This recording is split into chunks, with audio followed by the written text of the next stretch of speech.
This coin-operated viewer is facing south.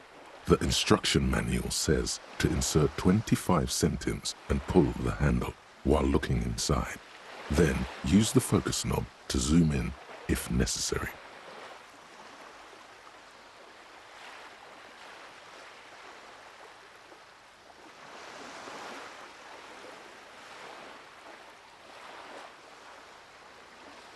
Your money disappears into the coin slot, a clunk, the ring of metal.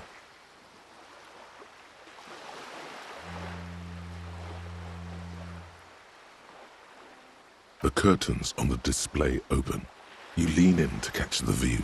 It's blurry, different blues and greens. In the middle of the shimmer stands a drab grey shape, like a ghost. The lenses shift. The ghost sharpens into an islet in the bay. In the ruins, a man-made structure is visible, a half-sunken sea fort, its concrete almost reconquered by nature.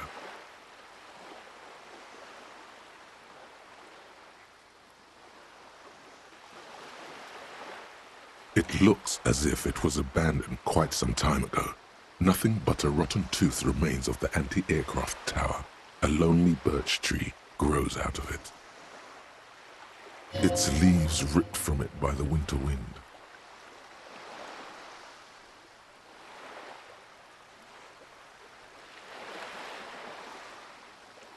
The little brave birch tree seems to wave back in the wind. Really? I don't have the eyesight to make it out.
G'day to you, officers. A burly man hangs out by the waterlock, carving up a generous serving of salami with an old hunter's knife. His eyes are fixed on a man stranded on the other side of the waterlock and on an enormous billboard that has fallen down into the canal between them.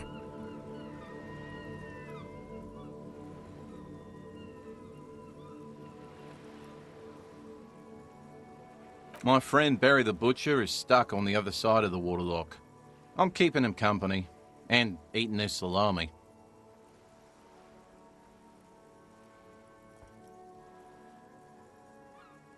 From the corner of your eye, you see a man in a yellow shirt and grey overalls waving at you from across the canal. He seems disappointed about the wreckage on the waterlock and the salami. Very good stuff. Anything I can do for you, officer?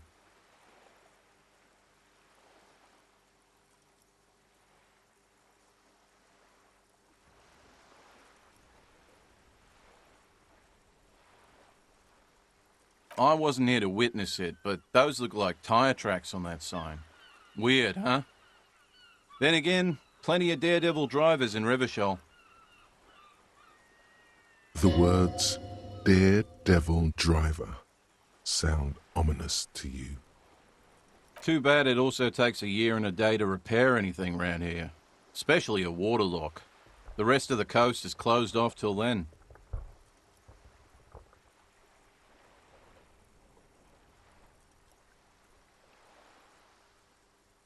Well, there's the fishing village, an abandoned fish market, a bizarro church. Not much use to the congregation, though. There always seems to be something wrong with it. Yeah, not really much else. Just bombed out ruins.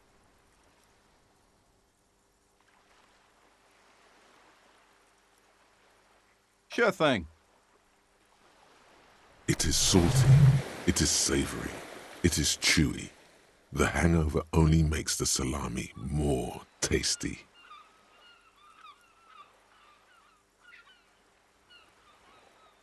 Want some too, officer? Why not?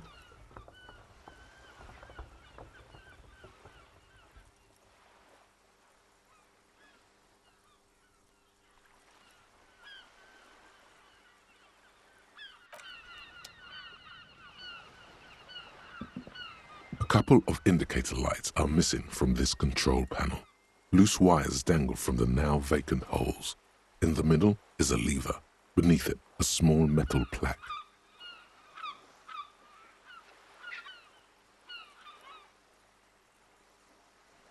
This panel usually closes the waterlock, turning it into a bridge that lets you cross the canal.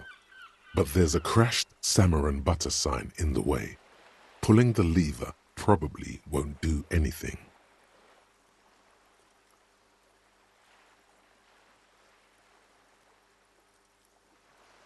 You pull the lever all the way up until the metal clicks against the contact pins. You hear a soft clunk. Then nothing happens. Nothing happens. A cold gust of wind blowing in from the sea interrupts the silence of the situation.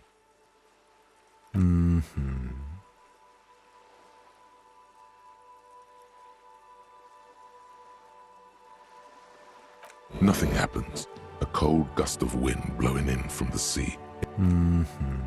A spring brings the lever back to its original position. You still need to close the waterlock to get across the canal. Some other way. Wasn't there a sign over there saying functionality will be restored on Wednesday morning?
You see rows of toy soldiers guarding the rest of the trinkets displayed on the table. Some on horseback, others in rags, others yet in bright blue uniforms. All are stern and unyielding in their duty.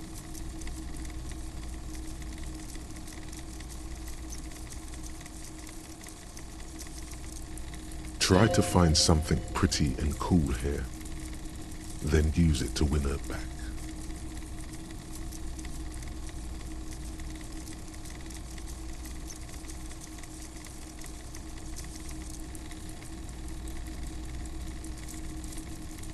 Yes, buy something nice, a figurine.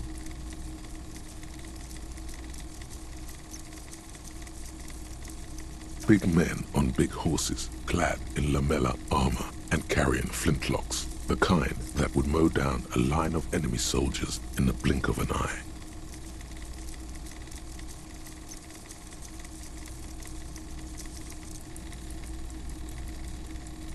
Franco-Nigerian knights. I used to be very serious about these guys.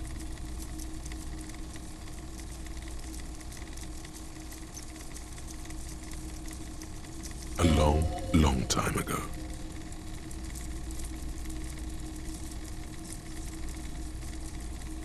They're not all blue.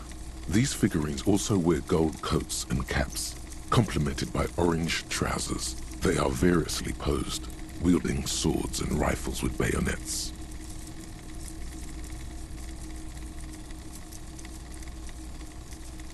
Which ones?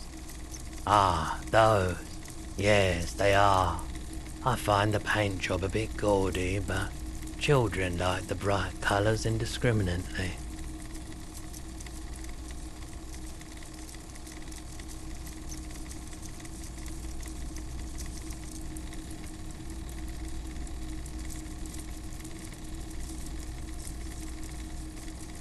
This set of soldiers isn't meant to look impressive.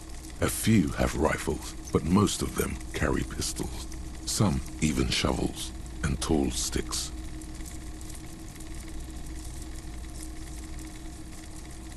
You're probably talking about the revolutionaries, yes? Yes, they are soldiers, revolutionary soldiers. I think their poverty has been exaggerated for effect. When you place them next to the royalists, it doesn't seem like they could possibly win.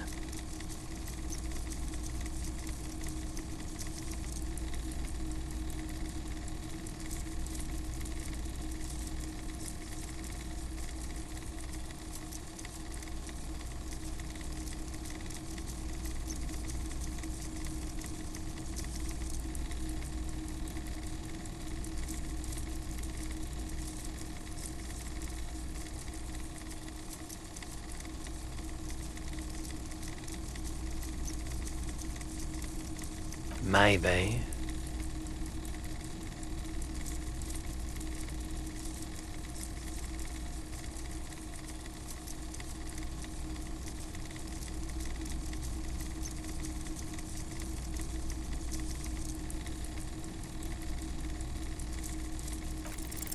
Why? What's this? A headless man riding a horse? A headless man wearing futuristic tracksuit trousers that say found.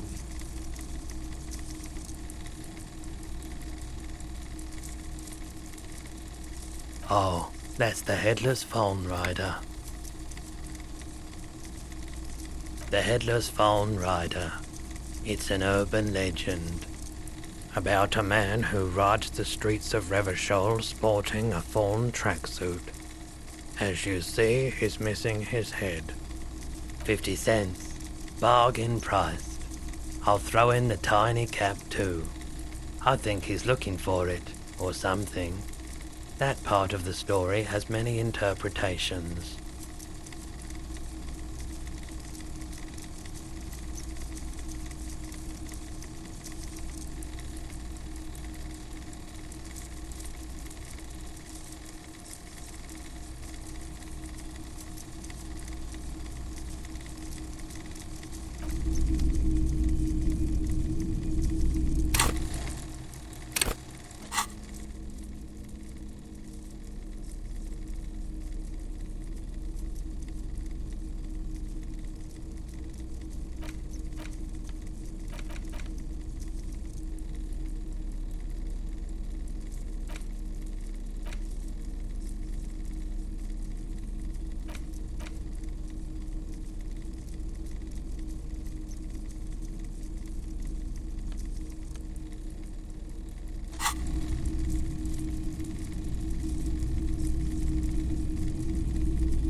It's not often that I see officers from the RCM in my pawn shop. What can I do for you? His courtesy is not insincere, but he prefers being alone with his projector, just watching the movement of light across the walls of the shop.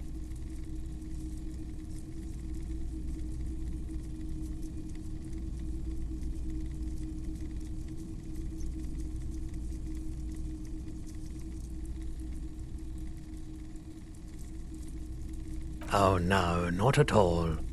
I guess I haven't had many customers lately, RCM or otherwise. Who are your customers usually? All kinds of people come through here. Locals, travelers, people looking for a deal, people looking for a keepsake. People who are terminally bored. As you can see, I have a wide selection of goods for everyone to choose from.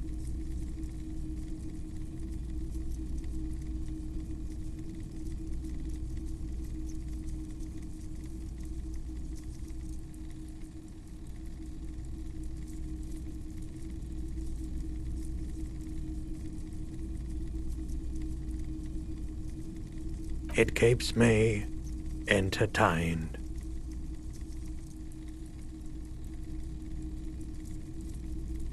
Entertained? He might be high. If he is, on what?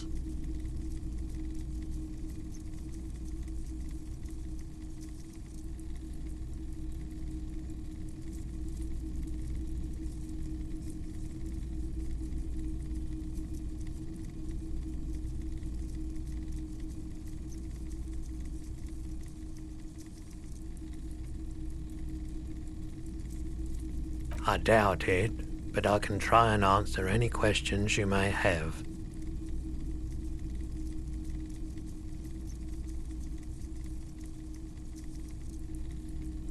I do my best to keep my distance from all manner of butchery. Bad for business, bad for everyone. The pawnbroker's gaze is already fixed on the dancing colors. Someone else came here earlier today asking the same question. I promptly sold her the gun you pawned a couple days back.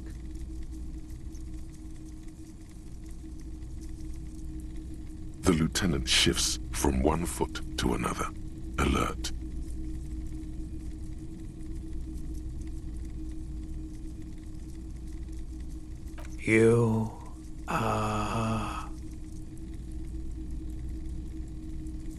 You were adamant about getting rid of it, officer. Said you were undeserving of a service weapon of the Revachol Citizens Militia.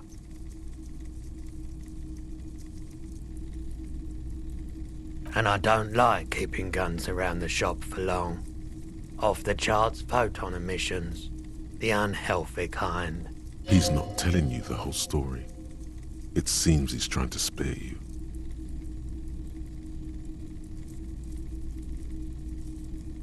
You weren't quite yourself, officer. You were very distraught. You said the gun was a threat to your life and that you can't trust yourself with it tonight, and that you need the money. When I said that I don't normally buy firearms, you put the gun barrel in your mouth and sort of sucked on it. Then I agreed to take it. Very normal behavior. You must have been in great shape.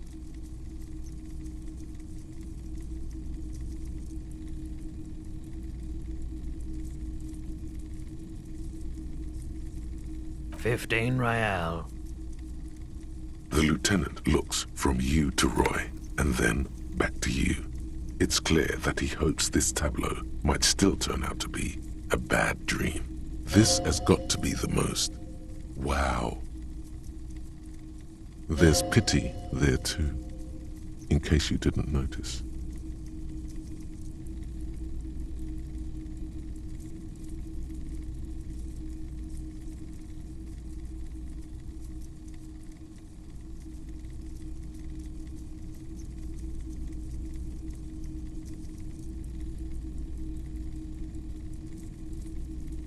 It certainly does, especially in Revachol.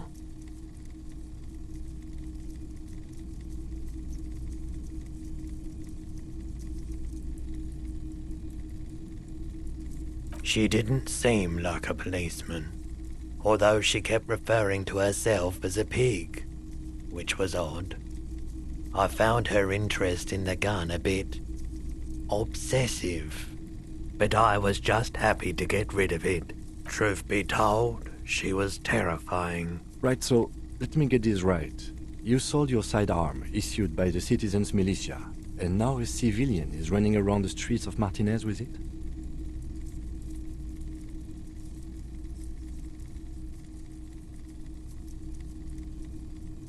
Miraculously, his face does not reveal what's happening inside.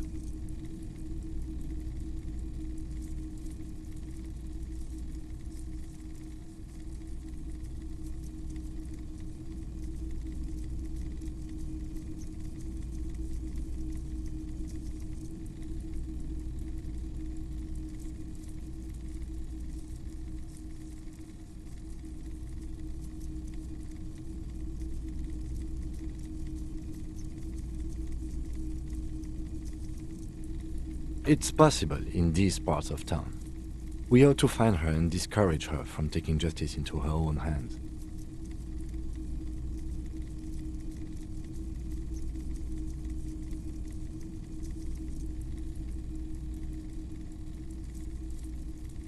My apologies, officer, but I have no idea where she was coming from or where she... A needle in a haystack.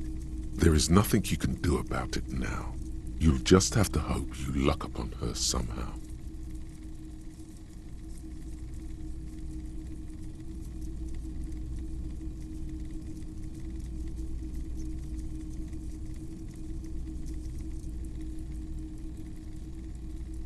Of course.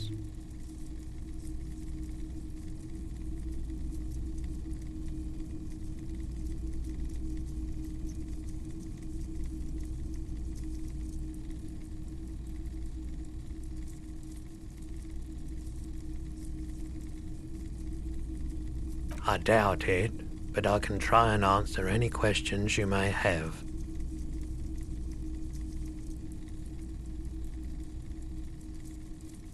The pawnbroker's gaze is already fixed on the dancing colors.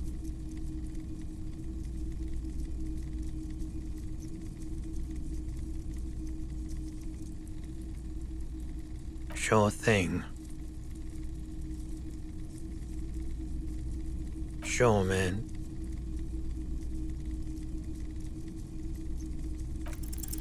Feeling warm and enthralled by the movement of light, while the mind continues to race forward. Lucky bastard, he's probably on Parolidon. It's tough to come by on the street.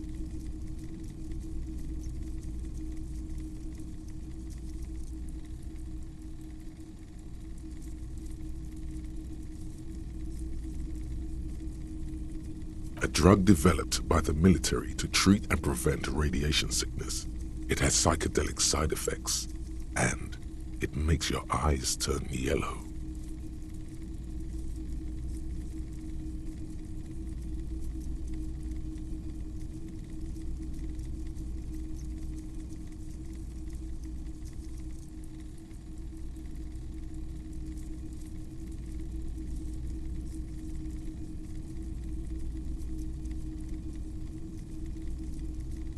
I try to keep the shop at a comfortable temperature.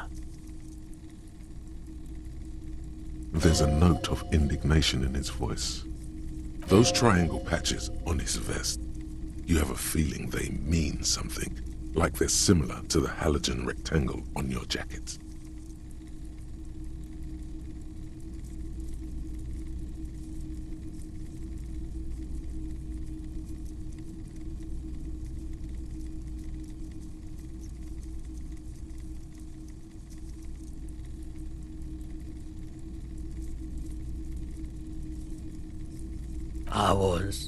I was with the Emergency Relief Brigade, you know, after the People's Pile disaster.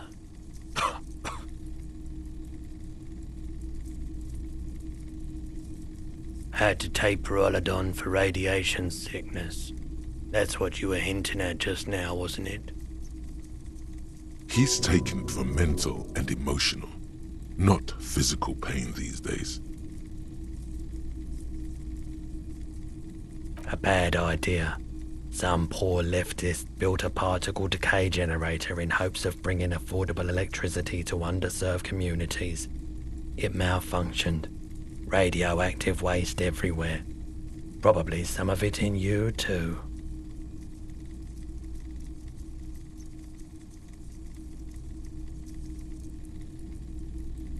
We were an all-volunteer force, self-organized, tried to help the fire brigades contain the spill.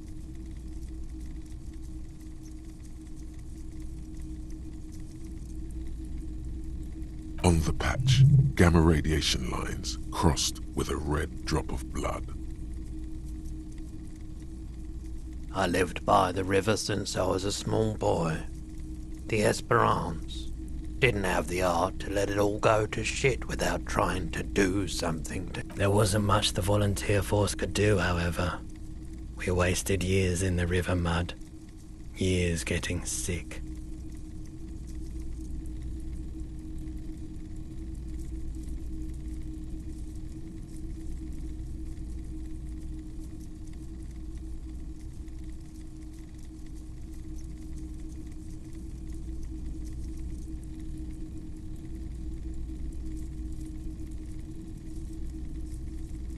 There's a reason why everyone's tried to forget any of it ever happened, and why no one has tried to repair or replace the pile.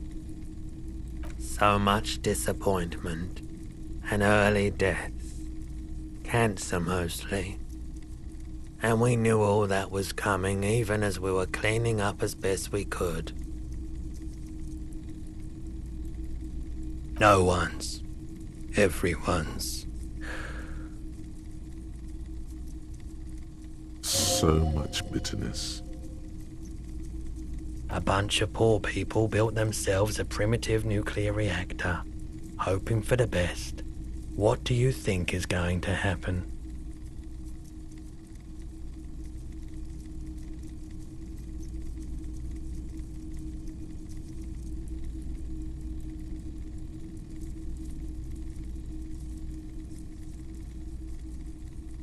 The cleanup happened 15 years ago.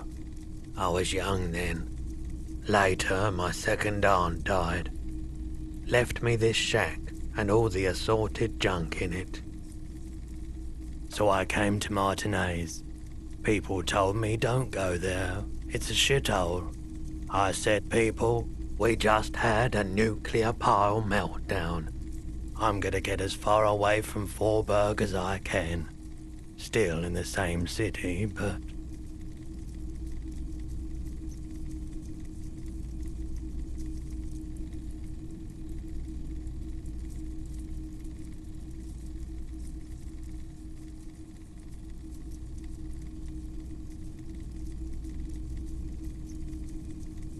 I like the theory more than the story.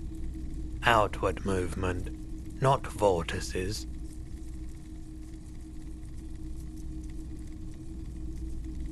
Yeah, you gotta get in on those vortices, my man.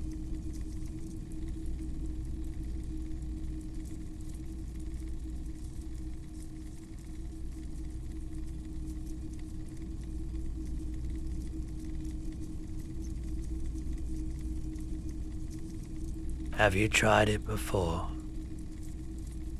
It's almost like he's worried for you.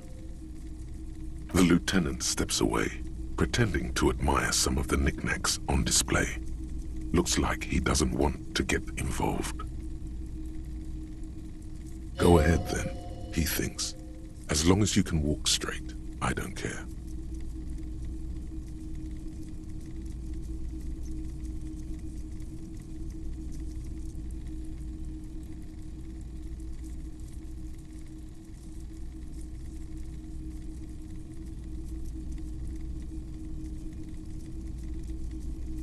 If you say so. Here you go, man.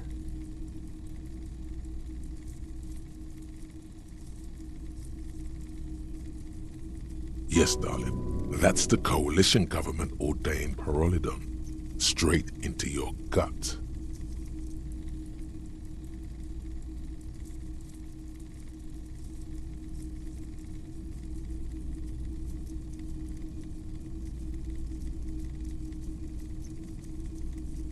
Of course.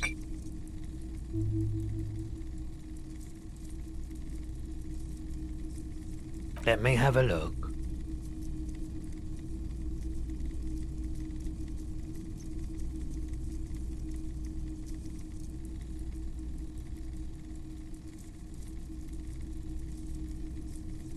I'm not purchasing any more clothing at the moment. And especially that tie. It swallows photons around it. I have no need for necrotic objects.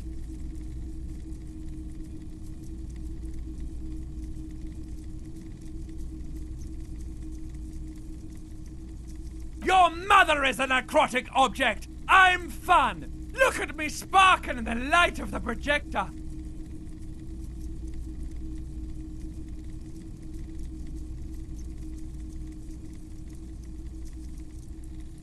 Anything else you're thinking of selling?